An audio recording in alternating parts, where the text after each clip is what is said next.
দেখা যায়নি। নিশ্চিত জয় বিবেচনায় ইতিমধ্যে আনন্দ উল্লাসে ফেটে পড়েছে মান্নানের সমর্থকরা। দর্শক, গাজীপুর সিটি কর্পোরেশন নির্বাচনের সংবাদ সংগ্রহে রিটার্নিং অফিসারের কার্যালয়ে রয়েছেন আমাদের রিপোর্টার দীপন দেওয়ান। সরাসরি কথা বলছি তার সঙ্গে। দীপন, রিটার্নিং অফিসে এ পর্যন্ত ফলাফল ঘোষণার সর্বশেষ কি অগ্রগতি আছে, সর্বশেষ পরিস্থিতি কি? আমরা বিভিন্ন সূত্রে বিভিন্ন ধরনের সংখ্যা পাচ্ছি, আপনি সর্বশেষ আমাদের আপডেটটা জানান। আমরা আসলে সর্বশেষ যে তথ্যগুলো জানাতে চাই, আমাদের কাছে এখন এই মুহূর্তে রিটার্নিং অফিসারের কার্যালয় থেকে যে ফলাফল ঘোষণা করা হয়েছে সেখানে আমাদের কাছে 4টি ফলাফল আছে। সেই 4টি ফলাফল আমরা একটু সর্বশেষ কেন্দ্রের সেগুলো আমরা একটু জানিয়ে দেব।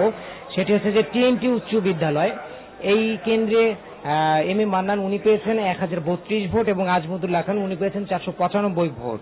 এছাড়াও হাজি মাদ্রাসা 1 এবং 2 দুটি কেন্দ্র আছে, এখানে এম এ মান্নান উনি পেয়েছেন 756 এবং আজমতুল্লাহ খান উনি পেয়েছেন 648 ভোট।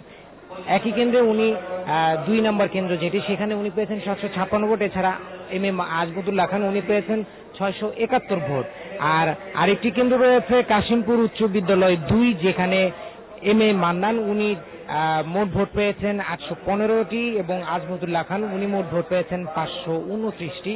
এছাড়াও হাজী রকুনউদ্দিন সরকারি প্রাথমিক বিদ্যালয়, এখানে 18 দল সমর্থিত প্রার্থী এম এ মান্নান উনি পেয়েছেন 1660 ভোট এবং আজমতুল্লাহ খান উনি মোট ভোট পেয়েছেন 728 ভোট। এখনো পর্যন্ত রিটার্নিং অফিসের কার্যালয় থেকে এখানে মোট 212টি কেন্দ্রের ফলাফল ঘোষণা করা হয়েছে। এই কেন্দ্রের ফলাফল অনুযায়ী এম এ মান্নান উনি ভোটের যে প্রতিদ্বন্দ্বিতা হচ্ছে সেখানে এগিয়ে আছেন। আর আমরা কিছুক্ষণ আগেই এম এ মান্নান যিনি আছেন 18 দল সমর্থিত প্রার্থী, ওনার সাথে আমরা কথা বলেছি, উনি এখানে এখনো উপস্থিত আছেন।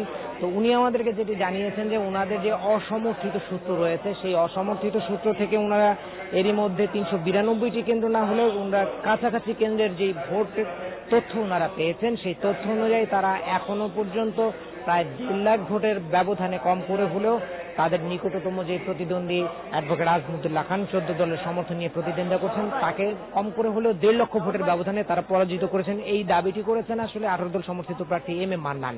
আর তিনি যেটি বলেছেন সেটি হচ্ছে যে এটি হচ্ছে গাজীপুরের মানুষের বিজয় এবং উনি এই রিটার্নিং অফিসারের কার্যালয় থেকে যদি ফলাফল ঘোষণা করা হয় সেই ফলাফলের বিজয় নিয়ে উনি ওনার যে নিকটতম প্রতিদ্বন্দ্বী 14 দল সমর্থিত প্রার্থী অ্যাডভোকেট আজমতুল্লাহ খান তাকে সাথে নিয়ে এই যে সিটি কর্পোরেশন সেখানে উনি সাথে নিয়ে অ্যাডভোকেট আজমতুল্লাহ খানকে এখানকার বিভিন্ন উন্নয়নমূলক যে ইশতেহার উনি ঘোষণা করেছেন সেটি বাস্তবায়ন করবেন। আমরাও চাই যে উনি পরাজিত প্রার্থীকে সাথে নিয়ে সিটি কর্পোরেশনের উন্নয়নে ঝাঁপিয়ে পড়বেন। আমরা চলে যাচ্ছি অন্য। গাজীপুর নির্বাচন সুষ্ঠু ও নিরপেক্ষ হলে 18 দলীয় জোট সমর্থিত প্রার্থী এম এ মান্নান বর্তমানের তুলনায় দ্বিগুণ ভোটে এগিয়ে থাকতেন বলে দাবি করেছেন বিএনপির স্থায়ী কমিটির সদস্য ডক্টর খন্দকার মোশাররফ হোসেন। গাজীপুর সিটি নির্বাচনে ভোট গণনা চলাকালীন অবস্থায় দলের নেতাকর্মীরা জড়ো হয় বিএনপি চেয়ারপারসন বেগম খালেদা জিয়ার গুলশান কার্যালয়ের সামনে। এ সময় তারা বিজয় চিহ্ন দেখিয়ে আনন্দ করতে থাকে। এক তাৎক্ষণিক প্রতিক্রিয়া দলের স্থায়ী কমিটির সদস্য ডক্টর খন্দকার মোশাররফ হোসেন দল সমর্থিত মেয়র প্রার্থী এম এ মান্নানকে বিজয়ী উল্লেখ করেন। তিনি আরো বলেন, এই নির্বাচনে সরকারের উচ্চ পর্যায় থেকে শুরু করে সরকারি কর্মকর্তারা প্রভাব খাটানোর চেষ্টা করেছেন। জনগণের ব্যালটের কাছে সরকারের সকল ষড়যন্ত্র ভেসে গেছে বলে মন্তব্য করেন তিনি। সরকার সরকারি ক্ষমতা, প্রশাসনিক ক্ষমতা, এমনকি এনভিআরকে ব্যবহার করেও গাজীপুরে নির্বাচনকে প্রভাবান্বিত করতে চেয়েছিল, কিন্তু তাদের সকল প্রকার চেষ্টা, ষড়যন্ত্র, কৌশল জনজোয়ারে ভেসে গেছে। জনজোয়ারে সরকারের যত অপচেষ্টা আজকে ভেসে গেছে।